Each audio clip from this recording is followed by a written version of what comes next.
Hello friends, welcome to Gurufy. इस lecture में हम डिस्कस करने वाले हैं कंसिक्वेंसेज ऑफ लोरेंज ट्रांसफॉर्मेशन और यहाँ पर केवल हम दो कंसिक्वेंसेज ही डिस्कस करेंगे। One is length contraction and another one is time dilation. बाकी हम नेक्स्ट लेक्चर्स में डिस्कस करेंगे। तो सबसे पहले हम डिस्कस कर लेते हैं लेंथ कॉन्ट्रैक्शन।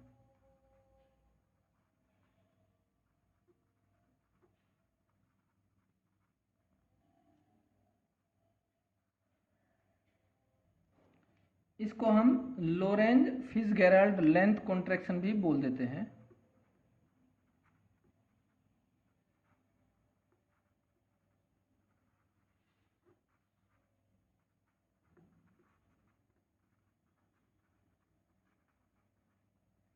सो इसके लिए हम दो फ्रेम ऑफ रेफरेंसेस कंसिडर कर लेते हैं। सपोज ये है एस फ्रेम, एक्स वाई और जेड, ओरिजिन है इसका ओ। ठीक है, अब इसके रेस्पेक्ट में अनदर फ्रेम एस डैश जो मूव कर रहा है कांस्टेंट वेलोसिटी वी से अलोंग एक्स एक्सिस। तो ये एक्स डैश, ये वाई डैश और ये है जेड डैश, और ये फ्रेम है एस डैश, इसका origin O dash, and this frame is moving with constant velocity v with respect to frame s।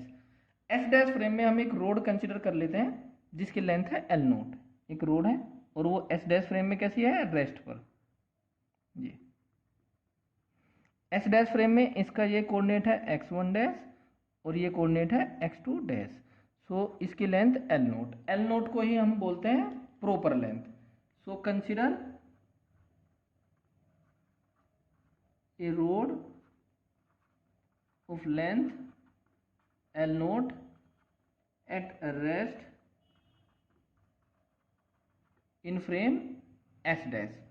So x2 dash minus x1 dash will be equal to L naught and is called as proper length. अब जो S frame में है उस frame में x1 dash की जगह कौन सा कोऑर्डिनेट आएगा, x1, x2 डैश की जगह x2 कोऑर्डिनेट। सो S फ्रेम में जो ऑब्जर्वर होगा उसको x1 डैश की जगह x1 कोऑर्डिनेट पता चलेगा और x2 डैश की जगह x2 कोऑर्डिनेट। सो जो लेंथ आएगी S फ्रेम में या उस ऑब्जर्वर के रेस्पेक्ट में जो S फ्रेम में रेस्ट पे है x2 minus x1। So for an observer in frame S L equal to कितना हो जाएगा, x2 माइनस x1। ओके, सो हमें x2 डैश x1 डैश की वैल्यू पुट करनी है in terms of x2 x1। So L naught और L के बीच में रिलेशन आ जाता है। ओके, अब हम इसमें लाएंगे Lorentz transformation. Lorentz transformation, so x dash equal to होता है gamma x minus V T. So x1 dash equal to gamma x1 minus V T one और x2 dash will be equal to gamma x2 minus V t2। लेकिन t1 equal to क्या है, t2, क्योंकि हम किसी एक point पर major कर रहे हैं किसी टाइम t1 पर, because the observer is seeing the rod at time t1। Okay, so यहाँ पर वैल्यू पुट करो x2 डैश और x1 डैश की, gamma x2 minus V t2 minus gamma x1 minus V t1 is equal to L naught, gamma common, so x2 minus x1 और minus V t2 minus t1 equal to L naught, और t2 minus t1 कितना, 0। So gamma x2 minus x1 क्या है, L equal to L nought. So L आ जाएगा L nought upon gamma, और gamma कितना होता है, 1 upon root 1 minus we square by C square. So this comes out to be L nought 1 minus we square by C square. So length L will be less than L nought. तो इसका मतलब length में क्या हुआ, contraction. Now इसको आप दूसरे तरीके से भी ट्राई कर सकते हैं। मैंने x1 डैश और x2 डैश की वैल्यू पुट की, आप लोग क्या करोगे, इनवर्स लोरेंज ट्रांसफॉर्मेशन अप्लाई करोगे और x2 और x1 की वैल्यू पुट करोगे। ठीक है, तो इससे आप लोगों को कंसेप्चुअल क्लैरिटी मिल जाएगी, क्योंकि कुछ ना कुछ प्रॉब्लम आने वाली है आप लोगों को इसके डेरिवेशन में, तो जरूर कर लेना please. Now if v equal to c, if v equal to c, so L equal to L nought 1 minus we square by C square, v equal to c, so L nought into zero, so length कितनी हो जाएगी 0। It means that a rod moving with constant velocity c will appear as reduce to a point to a stationary observer. तो अगर कोई rod सी velocity से light की speed से move कर रही है, तो जो स्टेशनरी ऑब्जर्वर होगा उसको एक पॉइंट ऑब्जेक्ट की तरह दिखाई देगी वो। So it means that a rod moving with c will appear as reduced to a point to a stationary observer। अब इस कंसेप्ट पे एक न्यूमेरिकल क्वेश्चन और ले लेते हैं हम, numerical problem.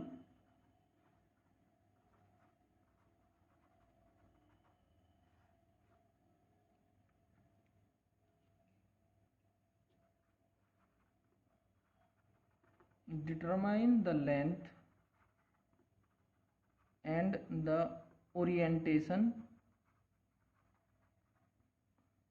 of a rod of length 10√3 meter in a frame of reference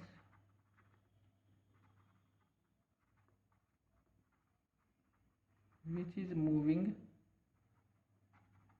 with 2√2 c upon 3 velocity in a direction making 30 degree angle with the road। सो एक रोड है जिसकी लेंथ है 10√3 मीटर, उसकी लेंथ बतानी है in a frame of reference which is moving with this velocity in a direction making 30 degree angle with the rod. तो हम road को ऐसे कंसीडर कर लेते हैं, ये रोड है सपोज, और इसकी लेंथ है कितनी 10√3 मीटर। तो इसकी लेंथ बतानी है उस फ्रेम में जो इस रोड के रेस्पेक्ट में 30 डिग्री से मूव कर रहा है। ये फ्रेम ऑफ रेफरेंस है और वो इस रोड के रेस्पेक्ट में इधर मूव कर रहा है और उसकी वेलोसिटी कितनी है 2√2/3c। ओके, सो हम क्या करेंगे, इस लेंथ के दो कंपोनेंट ले लेंगे। ये क्या है प्रॉपर लेंथ, सो एक कंपोनेंट इसका इधर वो एल नोट कोस 30 और एक कंपोनेंट इधर ये एल नोट साइन 30। सो जो ये कंपोनेंट है ये तो कम हो जाएगा by using the concept of length contraction, लेकिन जो परपेंडिकुलर डायरेक्शन में लेंथ होगी वो रहेगी सेम। सो एल वाई तो यही रहेगी, L y dash L nought sine 30 और वो हो जाएगी 10√3 into 1/2। So this comes out to be 5√3। लेकिन जो एल एक्स डैश है, एक्स डायरेक्शन में जो लेंथ हो जाएगी वो कॉन्ट्रैक्ट हो जाएगी और कितनी L nought cos 30 √1 minus we square by C square. So L nought 10√3 cos 30 √3/2 और 1 minus we square by C square 8/9। So this comes out to be 15 into 1/9 का root, so 1/3, so this comes out to be 5। तो जो road होगी उसके दो component होंगे, एक component इस डायरेक्शन में वो कितना है 5 और एक कंपोनेंट ये परपेंडिकुलर कंपोनेंट सेम रहेगा वो कितना है 5√3। तो रिजल्टेंट जो लेंथ होगी रोड की वो कितनी हो जाएगी इन दोनों के स्क्वायर का सम और उसका रूट। सो ये रिजल्टेंट लेंथ हो जाएगी एल। सो एल कितना आ जाएगा 5 स्क्वायर प्लस 5√3 का होल स्क्वायर और इसका रूट। सो 25 प्लस 75 ये आ जाएगी 10 मीटर। अब ओरिएंटेशन और बताना है। सो सपोज ये एंगल कितना है theta, so tan theta will be equal to 5√3/5√3। So theta comes out to be 60 degree. तो पहले ये कितने एंगल पे दिखाई दे रही थी 30 डिग्री पे, उस फ्रेम में जिस फ्रेम में ये रोड रेस्ट पर है। लेकिन उस फ्रेम में जो मूव कर रहा है कांस्टेंट वेलोसिटी v से, उसमें ये कैसे दिखाई देगी 60 डिग्री एंगल पे और लेंथ हो जाएगी इसकी 10 metre. Now second consequence of Lorentz transformation is time dilation.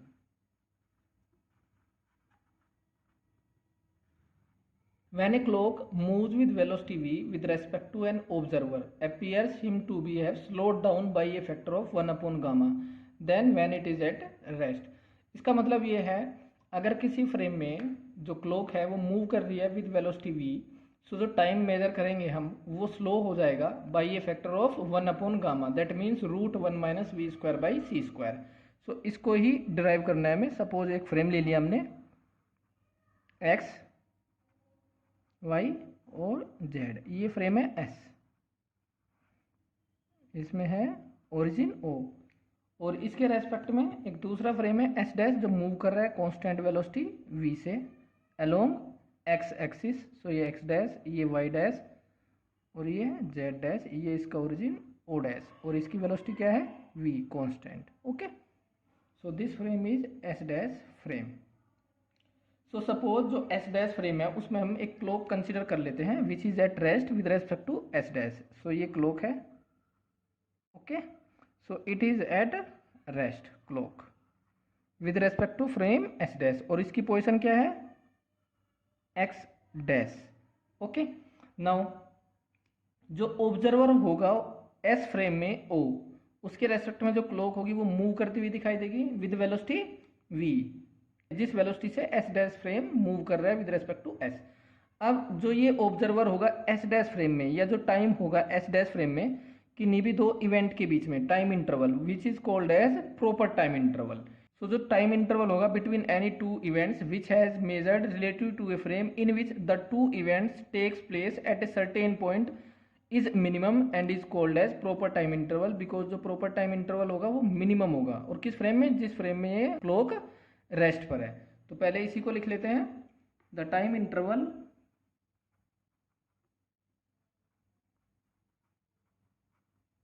Between any two events which has been measured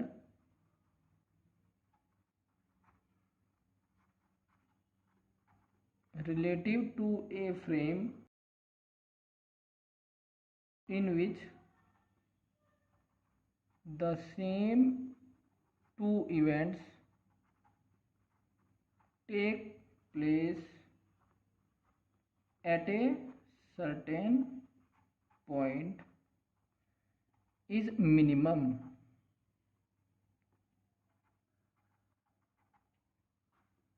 and is called as proper time interval. So किस पोजीशन पर हमने मेजर किया है time interval, X dash position पर। Suppose एक time t1 dash लिया है और एक टाइम है दूसरी इवेंट के लिए t2 डैश। सो जो प्रॉपर टाइम इंटरवल है डेल्टा टी नोट वो किसके इक्वल हो जाएगा, t2 dash minus t1 dash. Okay, अब हम अनदर ऑब्जर्वर कंसिडर कर ले रहे हैं इस एस फ्रेम में। सो उसके लिए जो टाइम इंटरवल होगा that will be equal to t2 minus t1। So now suppose another observer measures time interval with respect to his own clock between the same two ticks from S relative to which the clock or S dash is moving with V. If he records the ticks at t1 and t2, then जो इसके respect में time interval होगा that will be equal to t2 minus t1। सो हमें delta T major करना है in terms of delta T note. तो उसके लिए t2 को t2 डैश और t1 को t1 डैश की टर्म्स में हमें पुट करना पड़ेगा। तो we have to apply Lorentz transformation, और कौन सा, इनवर्स ट्रांसफॉर्मेशन।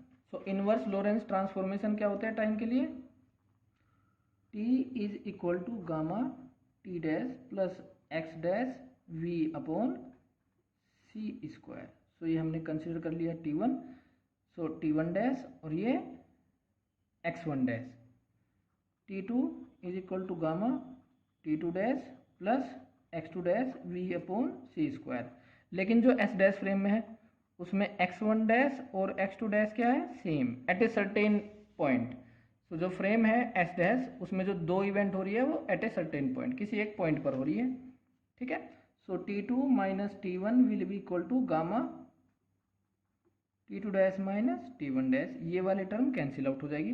सो T2 minus T1 delta T, ये गामा, और ये proper time interval delta T nought. Gamma की वैल्यू क्या होती है, 1/√1 minus we square by C square. So delta T nought. So delta T will be greater than delta T nought. तो इसका मतलब जो क्लॉक है वो स्लो हो जाएगी by a factor of 1/√1 minus we square by C square. So इस statement को पहले लिख लेते हैं हम। A clock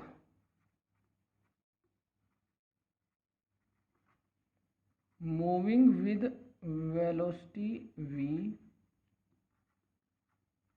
with respect to an observer appears him to have slowed down by a factor √1 minus v square by c square then when it is at rest। सो जो stationery clock है वो larger time interval measure करती है between two events occurring in a moving frame then the time interval measured by the clock in moving frame. So इसको लिख लेते हैं हम, stationary clock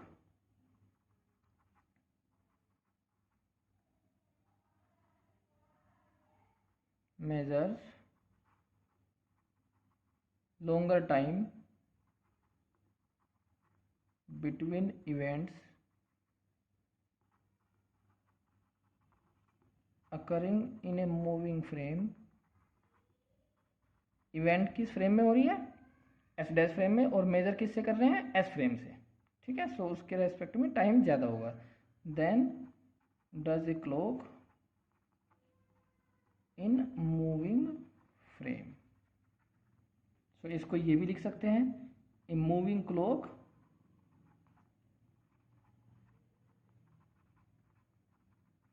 appears to be slowed down to a stationary observer। सबका मतलब एक ही है, observer.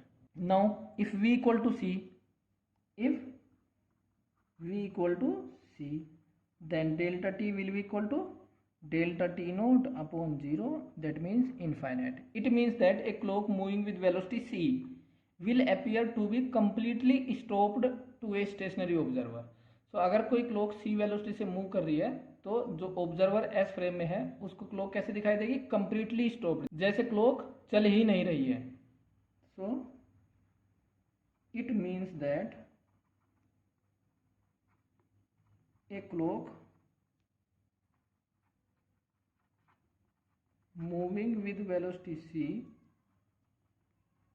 will appear to be completely stopped to a stationary observer। Now we will see some experimental verifications of time dilation।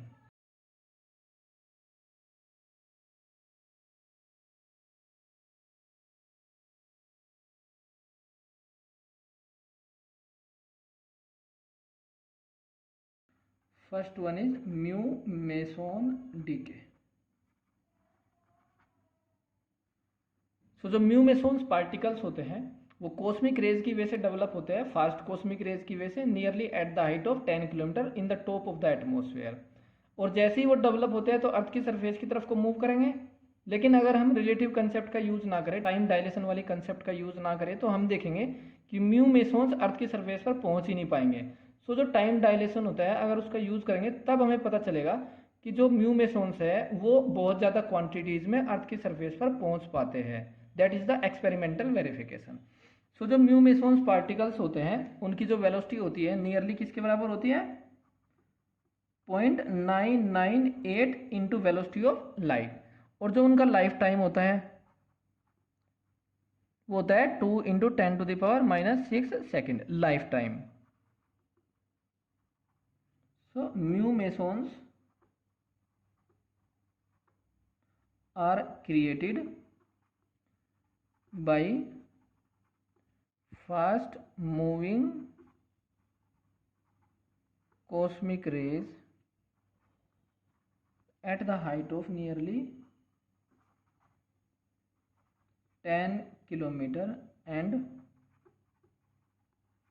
reach the earth in large numbers। ठीक है जी, ये experimentally हम observe कर पाते हैं कि म्यू मेसॉन्स बहुत ज़्यादा क्वांटिटीज़ में पहुंचते हैं अर्थ पर। लेकिन अगर हम इस कंसेप्ट का यूज़ करें सो जो वो डिस्टेंस ट्रेवल करेंगे, distance travel equal to velocity into lifetime 2 into 10⁻⁻6 second. So इसकी वैल्यू आ जाती है 0.6 किलोमीटर। सो 0.6 किलोमीटर ही डिस्टेंस वो कवर कर पाएंगे जब तक वो डीके ना हो जाए। लेकिन वो तो बहुत ज़्यादा क्वांटिटीज में अर्थ की सरफेस पर पहुंच पाते हैं। सो इसका मतलब इसमें कुछ गड़बड़ है। और वो गड़बड़ क्या है? हमें टाइम को रिलेटिव यूज़ करना है, रिलेटिव कंसेप्ट मतलब टाइम डायलेशन को यूज़ करना है। So this can be explained on the basis of time dilation. So mu mesons has lifetime t mu naught in his frame of reference, but with respect to an observer on earth जो time होगा उनका lifetime वो किसके बराबर हो जाएगा? Gamma into t mu nought. That means t mu nought upon 1 minus v²/c²। So अगर इसको हम कैलकुलेट करेंगे तो ये 2 into 10⁻⁻6 2 into 10⁻⁻6 upon 1 minus 0.998 c/c whole square. तो इसको सोल्व करने से हमें मिलेगा 3.17 इंटू 10⁻⁻5 सेकेंड। तो देखो जरा, लाइफ टाइम अब काफ़ी ज़्यादा हो गया तो वो डिस्टेंस भी अब ज़्यादा ट्रेवल करेंगे तो अर्थ की सरफेस तक पहुंच पाएंगे। So distance covered will be equal to 0.998 into 3 into 10⁻8 और टाइम ये रहेगा लाइफ टाइम 3.17 इंटू 10⁻⁻5। इसको सोल्व करेंगे तो नियरली आ जाएगा 9.5 किलोमीटर। सो यही रीज़न है जिसकी वजह से जो म्यू मेसॉन्स होते हैं वो डीके होने से पहले काफ़ी ज़्यादा क्वांटिटीज़ में अर्थ की सरफेस पर पहुंच पाते हैं। Now next experimental verification can be taken as pi plus meson decay. Pi plus meson decay. So pi plus mesons जो होते हैं वो म्यू प्लस और न्यूट्रिनो में डीके हो जाते हैं, जहाँ पर जो पाई प्लस मेसॉन है उसका जो मास होता है that is 273 times the mass of electron, और जो म्यू मेसॉन होता है उसका मास होता है 215 times the mass of electron. Pi plus meson का जो लाइफ टाइम होता है वो होता है 2.5 इंटू 10⁻⁻8 सेकेंड नियरली, और इसकी जो वेलोसिटी होती है वो होती है 0.9 c ये। सो डीके होने से पहले जो ये डिस्टेंस ट्रेवल करेगा पहले वो चेक कर लेते हैं। डिस्टेंस ट्रेवल्ड बिफोर डीकेइंग और without using the time dilation concept. So velocity into time. So velocity 0.9 c into time है 2.5 इंटू 10⁻⁻8। सो यह आ जाएगा 0.9 into 3 into 2.5। So that comes out to be nearly 6.75 metre. But relativistically अगर हम relative concept का use करें, but relativistically जो इसका लाइफ टाइम होगा वो किसके बराबर होगा? 1/√1 minus v²/c² into T pi not. ज़्यादा हो जाएगा लाइफ टाइम। सो ये आ जाएगा 2.5 इंटू 10⁻⁻8 अपॉन √1 माइनस v कितना है 0.9 v/c। सो इसका होल स्क्वायर। सो ये आ जाता है nearly 5.7 into 10⁻⁻8 second. So distance जो ट्रेवल करनी चाहिए इसको वो कितनी हो जाएगी, speed 0.9 into 3 into 10⁻8 into life time 5.7 into 10⁻⁻8। सो ये आता है नियरली 15.39 मीटर। और अगर हम एक्सपेरिमेंटल वैल्यू चेक करते हैं तो वो नियरली इसी के बराबर आती है। So which is in good agreement with experimental value. ठीक है। So these are the two experimental verifications of time dilation.